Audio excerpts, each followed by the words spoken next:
I need my advance on the next one, too. They know I'm gonna be around. Yeah. I need it. Metro Boomin want some more. Cause I got a really big team, and they need some really big rings. They need some really nice things.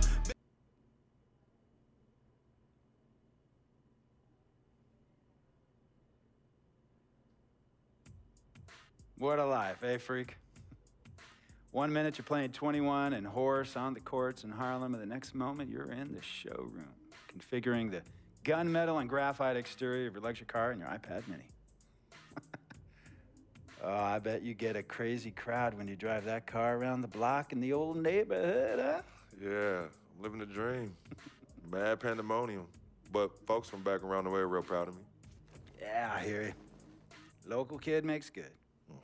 You know, it kind of reminds me of when I took my tech stock public and I rang the New York Stock Exchange bell, and my mom's friends called her up and said, "Maggie, is that your son on Bloomberg News this morning ringing the bell?" And my mom says, "Yes, sirree, Bob, it was him."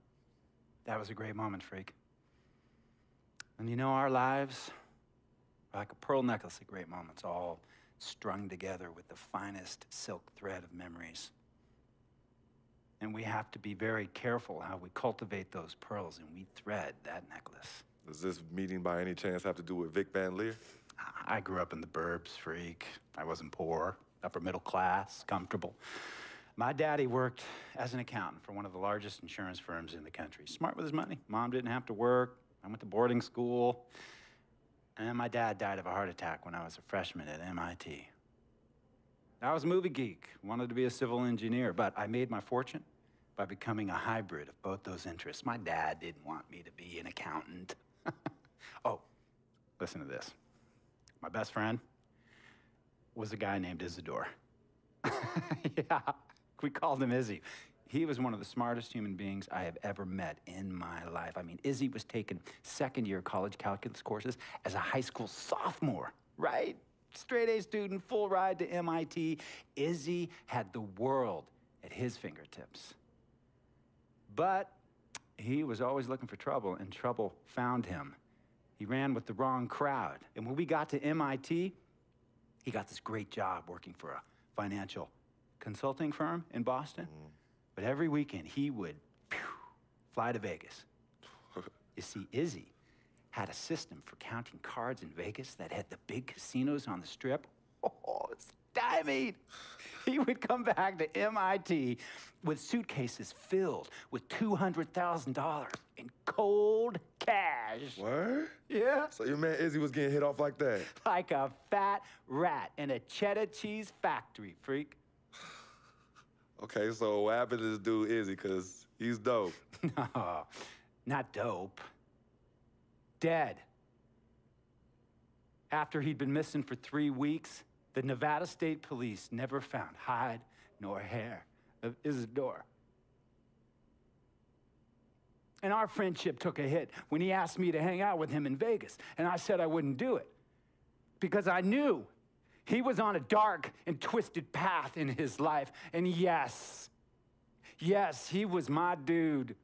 But no way was I gonna throw my life away trying to show my loyalty to a guy who really and truly didn't understand what loyalty was all about. So this meeting is about Vic. Correctamente. Okay, well, sir, Vic isn't Izzy. And why's that, freak? Well, for one thing, you and your dead friend Izzy didn't grow up poor. Me and Vic grew up in a neighborhood where we had to look over our shoulder every 2 seconds to make sure nobody was going to walk up on us and rob us. True. Izzy and I did not grow up in the hood. But we, like you, thankfully grew up in a 2-parent household. But even that wasn't enough for Izzy. He wasn't satisfied. He was always looking for a 5-alarm fire when he already had the warmth and comfort of a loving family. This is not about class warfare, freak. This is about the consequences of making bad choices and risking it all when you feel like you have nothing to lose. Vic is like a brother to me, sir. But you shouldn't be Brother Vic's keeper, freak. Would a brother go looking for trouble and put your career and your livelihood at risk by getting into fights at nightclubs and seedy after-hour joints and then scream to the media, "Yeah, it's all good, I'm an FOF, friendo freak. It's all misunderstanding. Y'all be haters, don't hate my game." I don't think a brother would do that to someone they really cared about, but a guy who looked at you like a meal ticket would. No. See, you don't understand Vic. Really? I don't understand. No.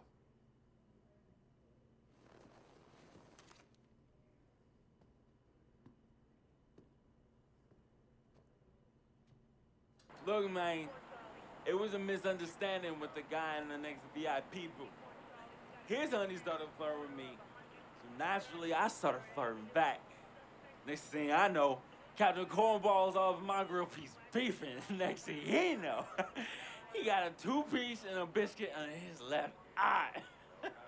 Hey, I don't know who hit him, and it damn sure wasn't me. Hey, Captain Cornball's mad because I'm an FOF, friend of freak. Hey, but check this out, though. He needs to train that hottie before he leave the house, though. Yo, he's hot as ain't loyal, man. What's there to understand? Are you freaking blind? You know, I just want to know, how much did you pay your lawyers to make all this go away? Almost 100,000.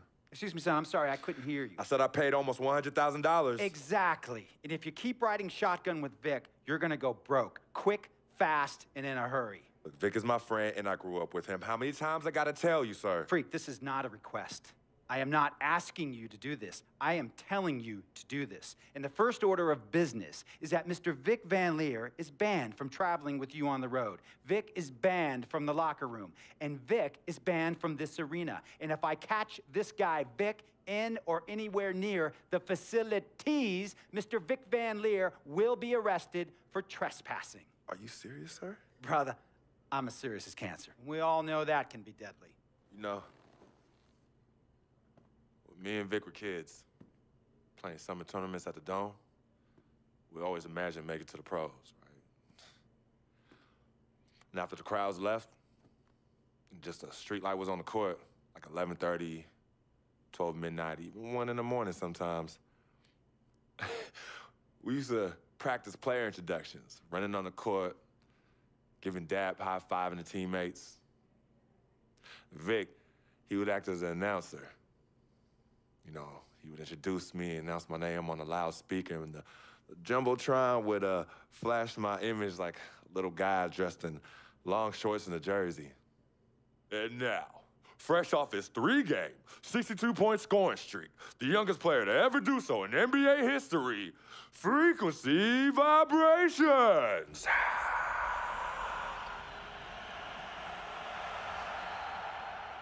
So me and Vic would sit in those empty bleachers at the Dome and dream like nobody's business. And now I'm living a dream. For real. And in so many ways, Vic was part of that. Please, listen to me. I mean, I know this guy's your dude from way back. Look, me and Vic go way back like the front seats of a '67 Cadillac. That's good. We go way back. Did you say front seats? Front seats of a '67 Cadillac. We go way back like the front seats of a '67 Cadillac. Well, Jiminy Crickets. I'm gonna be the hit once again at Herbie Allen's Sun Valley Shindig because my fellow billionaires love it when I walk and talk that talk. So that almost sounds... No, let me tell you exactly what it sounds like. I respect, admire, and most importantly, love you as a human being and a role model. But I pay you a lot. And I mean, I pay you a lot of money to play for my team. And I am in this game to win it. And you can't win it with an albatross around your neck like Vic. So Vic is done. History. And here's some more lingo that I picked up from a former megastar who used to play for me several seasons ago. Thought I would never release him until I did. And now he's the sixth man on a struggling team in Venice. And yeah, I'm talking Venice with the canals and the gondolas and Harry's Bar, not the street ballers next to the fortune tellers on the beach in Cali. This guy used to tell me when he thought there was a player destroying our team, don't be a hero, cut that zero. And that is what I am telling you about Vic, freak. Don't be a hero, cut that zero. The only thing Vic brings into your life is headache and unwanted and unnecessary negative attention. And it will begin to affect your mindset. And when it affects your mindset, it's gonna affect your play. And when it affects your play, it's gonna affect my team. And when it affects my team, it's gonna affect my money. And if it affects my money, Google Translate will become your new freaking friend. I want a championship ring, freak, and I want you to help me get that ring.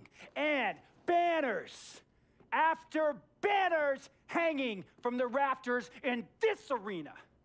So, freak, hear me clearly and hear me good. V-G-G, Vic, gotta go!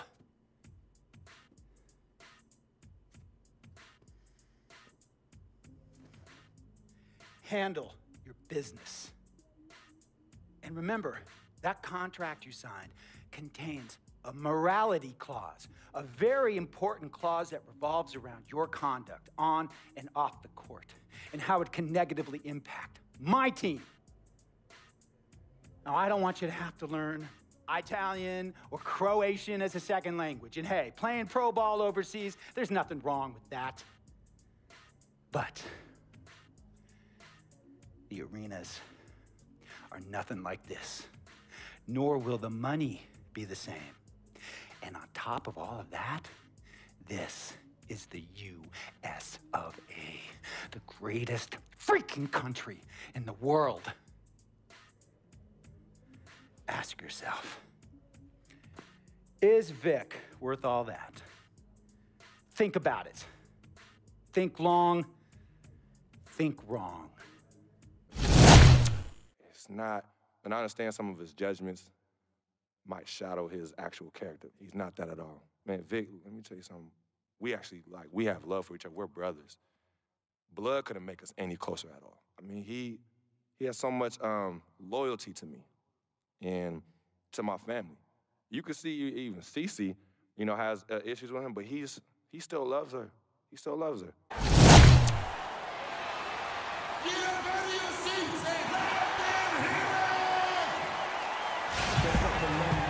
It's an Eastern Conference battle at the American Airlines Arena here in Miami, Florida, as the Heat look to work the home court advantage. Welcome to what should be a great Saturday night for the NBA. I'm Kevin Harlan with Clark Kellogg and Greg Anthony and Doris Burke reporting from the sidelines. Look at Cleveland. Well, they're entering a bit of a soft spot in their schedule. And here in the first quarter, with the what is up, you guys? It is Swag Out Jay, whatever you want to call me, bringing you yet another NBA 2K16 My Career video. And that first shot by me, it was a little ugly, I'm not gonna lie. But what is up? Bringing you guys another video of this NBA 2K16 My Career series that I have going on. And let me know how you guys like it. Let me know how you guys like it in the comments. Show some love by liking the videos. Tell your friends to come watch the series. Like I said in the last episode, there is a playlist that is there that has the whole entire series in it. So just go watch that playlist. Get caught up. If you just want to watch the whole thing over again, you can do that too. But just go and watch the whole entire playlist and enjoy it, because I'm putting in a lot of effort to do what I can for these videos and to get these videos up for you guys. But we are here in the first quarter, and oh, what a move by Gerald Green. Can you call that spin-tastic? Because, man, he spun right around him and got that basket. He was not being denied on that one. But we are, yes, versing the Cleveland Cavaliers and LeBron James. So, as you see, I'm getting a forced turnover there. I'm doing pretty good. Passing it up to Winslow. And, yeah, there we go. Fast break. Always looking for those fast breaks and those easy buckets that we can get. As long as we can get those, we're in good shape. And good defense there by Anderson, but Mo Williams still gets it to go down. Pretty surprised about like how he can get that shot to go down with a big defender in front of him. But I mean, like, that's what happens when you're a veteran. You got to make those shots. So I'm trying to see what I can do here against Dellavedova. I'm trying to go in the paint, but it's just not working. It's just not working. Still gonna put up a shot though, and I get it to go. So kind of use the little bit of a height advantage that I have, probably like 1 inch of a height advantage. So got that bucket to go. Got 2 points here, 1 rebound, 1 assist. And I know it's kind of weird for a point guard to be getting those rebounds, but like I've said plenty of times before, I got to do what I got to do to help my team in any shape or form. And so rebounds is one of those stats. And so I'm going to go ahead and hit Chris Anderson here. And he passed it out to me, so I'm just going to pass it to Winslow. He's open for the shot. Oh, man. Winslow doesn't get it to fall. Going to the second quarter. Should have hit that shot, though. Heat lead by 1. And the second quarter will be on the way when we come back.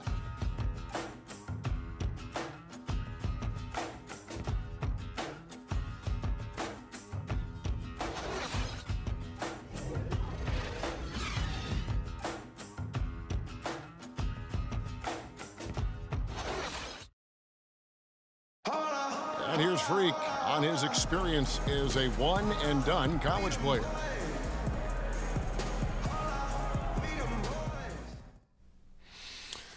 It was definitely a hard decision. I had to sit down with my family and weigh the options and really take the time to figure out what's best for me. It was tough. I mean, I loved my team, my coaches, and just the whole college experience, you know. But on the other hand, there's always a risk of injury, you know.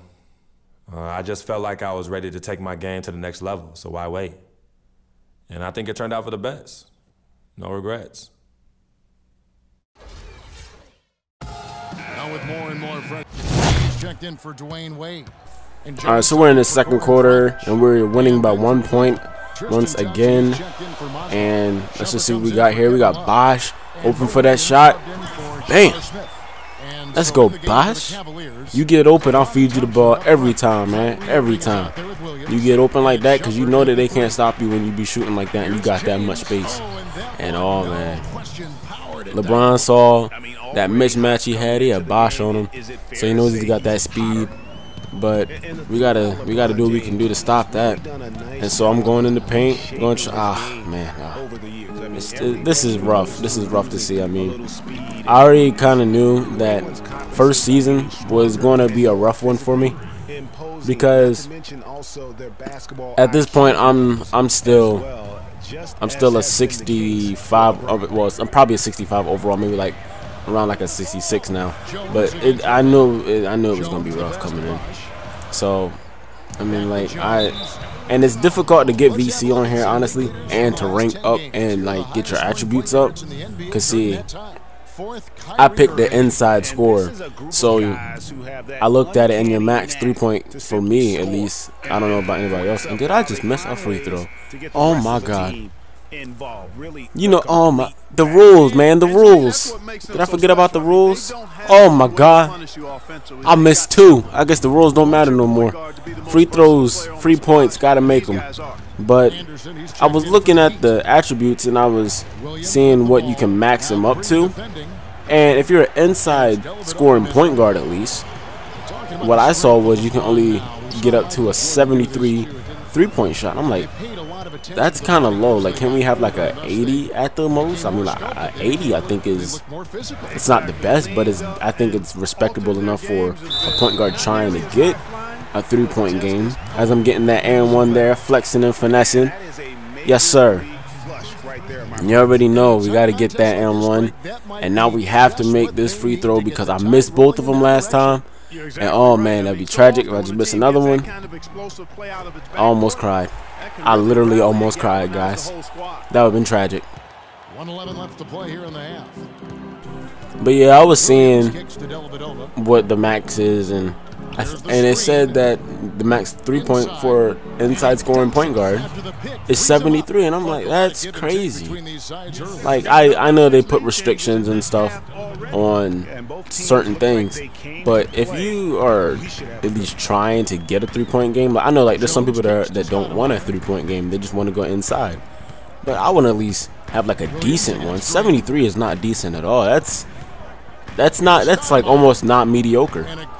So I mean, like I'm gonna upgrade it all the way, obviously, if they even do it how they did it on 2K16, when you play 7 games and you get an upgrade. I'm not sure how they do it on here. I hope that's how they do it, because if not, then man, I'm in trouble. That's all I can really say about that. If they don't do it like that, then I'm in trouble. But I hope that's how they do it, so then I can max it out, hopefully, and then after I max it out, I can just keep maxing out other things, because I'm gonna be playing a lot of my career and getting you guys some videos. I think what I'm gonna do is play all the way up until the end of my second season, and I'll be done with the videos, because from what I've heard, there's no cutscenes at all in the second season. So what I'll do is I'll be playing until like the end of the second season. Hopefully we can win a championship, and if we don't win a championship, I might play the third season, but you'll be seeing like less and less my career videos. But we'll see what happens. Going into halftime, catch up with you guys in the third. So it's a close game as we wrap. Chris, what's been the key tonight on how this first half has turned out for you guys? We have been doing pretty good on offense, moving the ball, getting layups, getting out over court and getting to the free throw line. But when we do that, good things happen. No doubt, Chris. Thank you. Kevin? Thank you so much, Doris. Great interview as always. Don't go anywhere, folks. We'll be back with the second half of basketball shortly.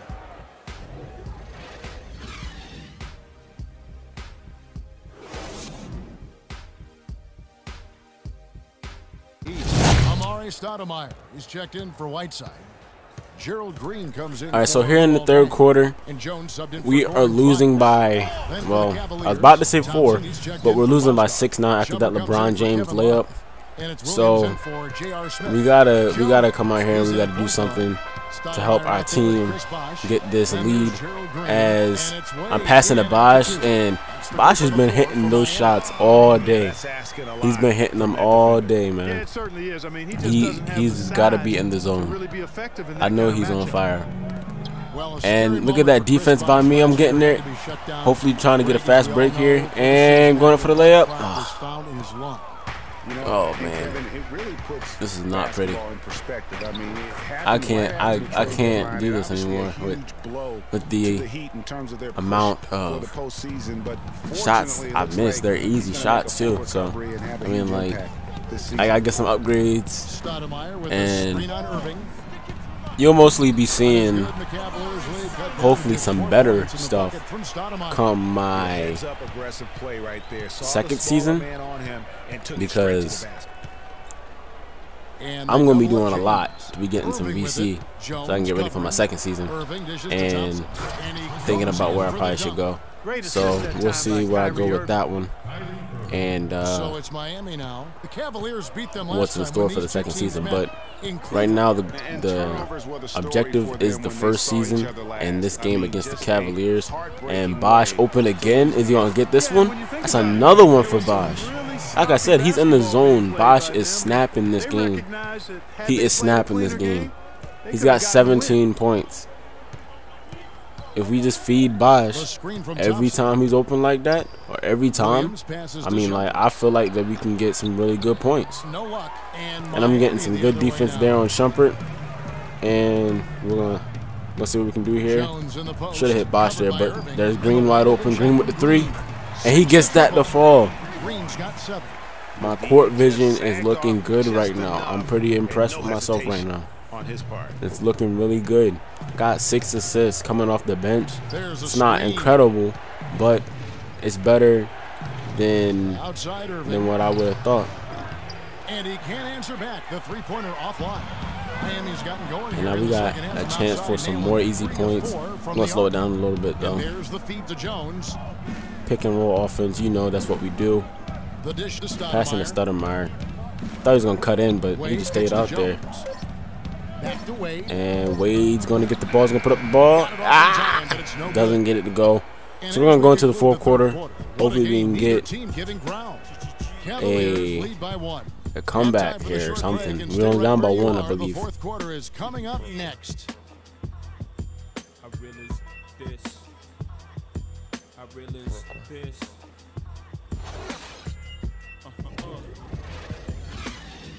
Respect this here.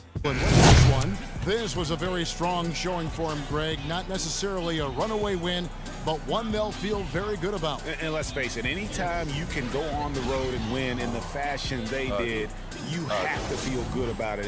Really an outstanding effort all the way around.